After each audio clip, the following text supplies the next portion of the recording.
તત્સત્કૃષ્ણં વંદે જગદ્ગુરું. ધર્મં ચર સત્યમ વદ. પુસ્તકનું નામ છે શ્રીમદ ભગવદ્ ગીતા સમશ્લોકી અનુવાદ સંત રાધેશ્યામજી કૃત. અધ્યાય 12. અર્જુનજી બોલ્યા, એ રીતે નિત્ય જે ભક્તો આપને જ ભજી રહ્યા, અક્ષર અવિનાશી કે ભજે તેમાં વધુ કયા. શ્રી ભગવાન બોલ્યા, પરોવી મન મારામાં સદા એક મને ભજે, ઘણી શ્રદ્ધા ધરી તેને શ્રેષ્ઠ યોગી ગણ્યા જમે.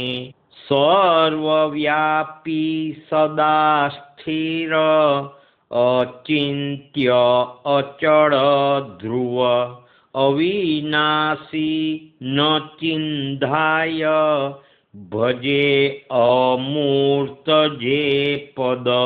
ઇન્દ્રિયો વશ રાખીને બુદ્ધિ સમ ધરી બધે, સર્વભૂત ભલું ચાહતા પામતા પણ તે મને. અમૂર્ત જે ભજે તેને કષ્ટ સહેવું પડે ઘણું. આ કરું દેહ ધારીને અમૂર્તને ઉપાસવું, સર્વ કર્મો મને સોંપી થાય મારે પરાયણ.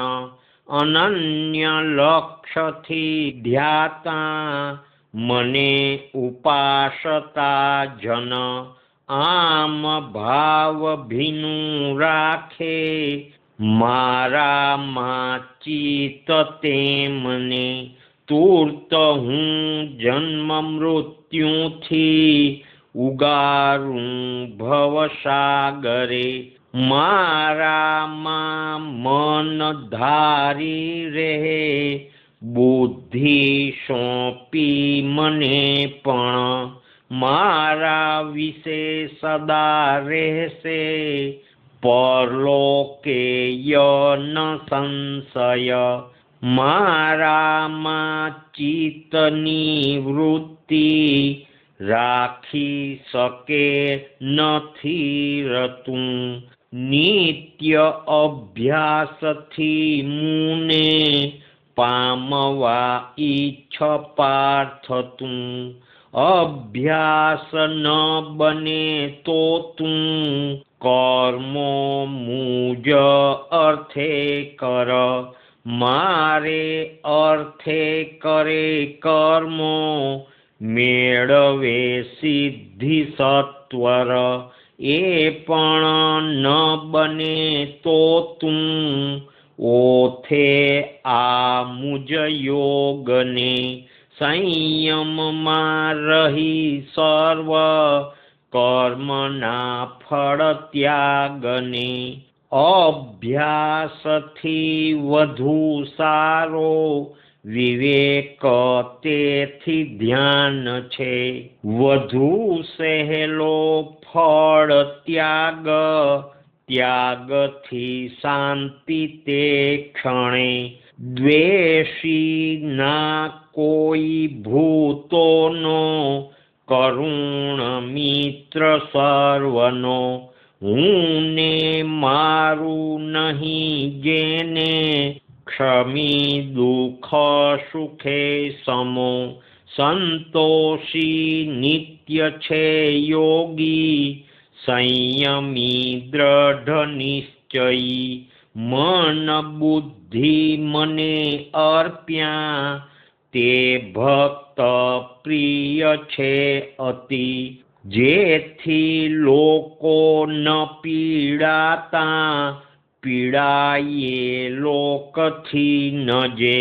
હર્ષ રોષ ભયેથી ને ઉદ્વેગે મુક્ત પ્રિયતે નિસ્પૃહી શુદ્ધને દક્ષ વ્યથાવોહણો ઉદાસજે આરંભો ન કરે કાંઈ તે ભક્ત પ્રિય છે મને હર્ષ શોક ધરે નાકે ચીડ કે કંઈ ન ઈચ્છતો શુભાશુભ બધું છોડે એ મને પ્રિય ભક્ત તો સમ છે શત્રુને મિત્રે માન કે અપમાનમાં ટાઢા તાંતા સુખે દુખે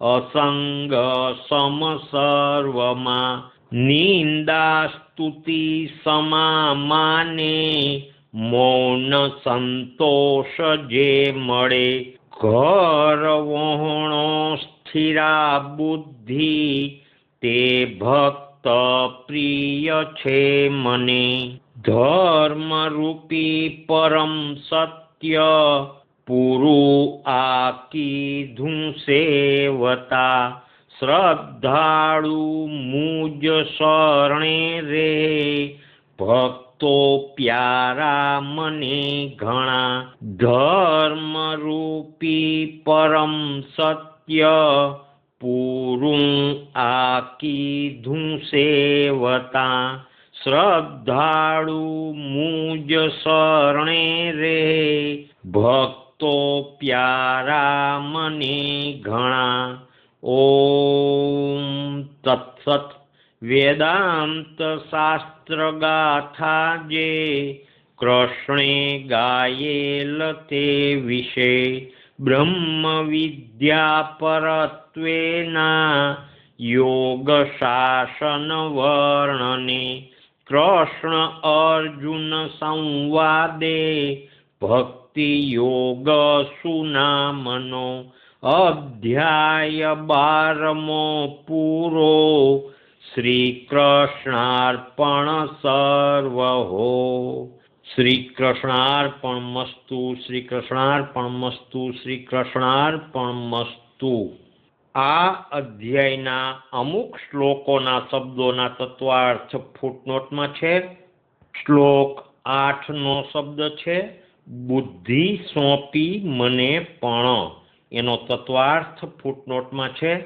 મન બુદ્ધિની અર્પણતા એટલે મનના સંકલ્પ વિકલ્પ તથા બુદ્ધિનું ડહાપણ તજી દઈ ધર્મરૂપ પ્રભુ આજ્ઞા હોય તે સેવવામાં તેને યોજવા આગળ શ્લોક 9નો શબ્દ છે નિત્ય એટલે રોજ ટેવ પાડવાથી મહાવરો બની રહે આગળ 11મા શ્લોકનો શબ્દ છે મુજ યોગને એટલે સમતા રૂપી કર્મયોગ આગળ શ્લોક 12માનો શબ્દ છે ફળ ત્યાગ એમનો તત્વાર્થ ફૂટનોટમાં છે અધિકાર પ્રમાણે જે સાધન જેનાથી બની શકે તે તેને માટે ઉત્તમ શ્લોક 9 થી 11 સુધીમાં બતાવેલ સાધન ક્રમ આ પ્રમાણે પહેલું ફળની આશા વિના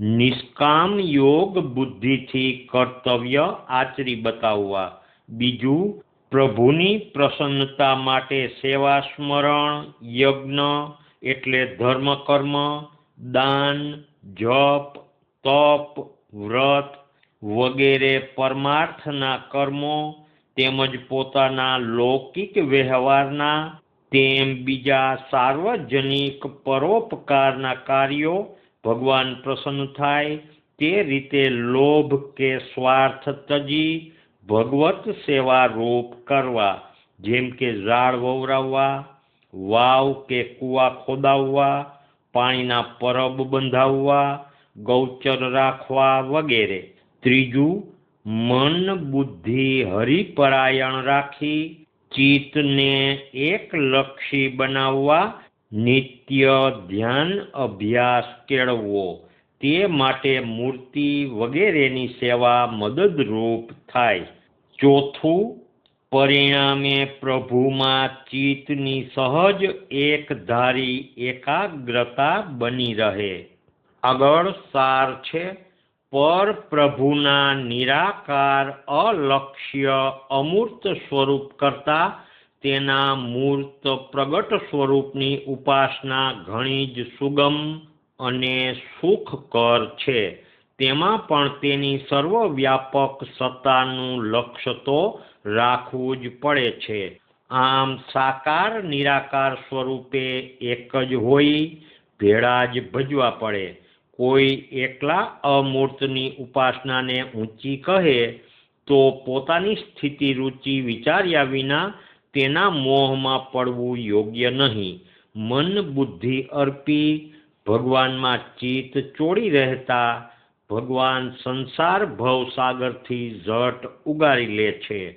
આ વાતનો નિશ્ચય રાખવો.